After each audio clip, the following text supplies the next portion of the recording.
Israel is facing a harsh international backlash after its troops killed scores of Palestinians that were protesting against the opening of the new U.S. embassy in Jerusalem. Our Ro Aram tells us more. Protests were quieter Tuesday compared to the day before, but Israeli forces shot dead at least 2 more Palestinians. According to the Palestinian Health Ministry, that now brings the death toll to at least 60. It appeared that many Palestinians opted to bury the dead and hold funerals for those killed instead of going back to the scene of Monday's bloodshed. They were also commemorating 70 years since Nakba, or catastrophe, when more than 700,000 Palestinians lost their homes in the wake of the creation of Israel in 1948. This was going on as Israeli and Palestinian envoys to the UN exchanged bitter words over the events in Gaza during an emergency meeting at the UN Security Council.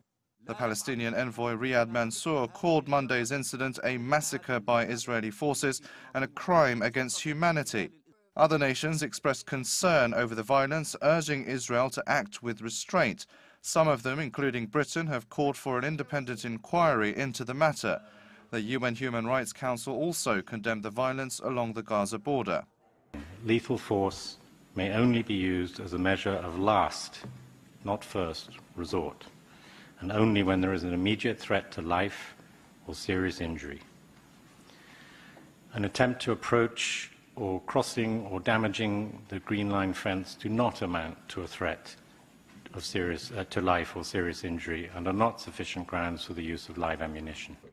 Israel's UN envoy Danny Danon defended the Israeli military's actions, describing the Palestinian protests as violent riots.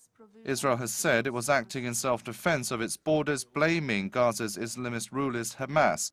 The sentiment was backed by the U.S. envoy to the UN, who said Israel had actually shown restraint. I asked my colleagues here in the Security Council, who among us would accept this type of activity on your border? No one would. No country in this chamber would act with more restraint than Israel has. In fact, the records of several countries here today suggest they would be much less restrained. Kuwait's ambassador to the UN said he would circulate a UN Security Council resolution on the, quote, protection of the Palestinian civilians on Wednesday. However, it is yet to be seen if the resolution will be adopted, as the veto-wielding United States remains adamant in its support for Israel. Ro Aram, Arirang News.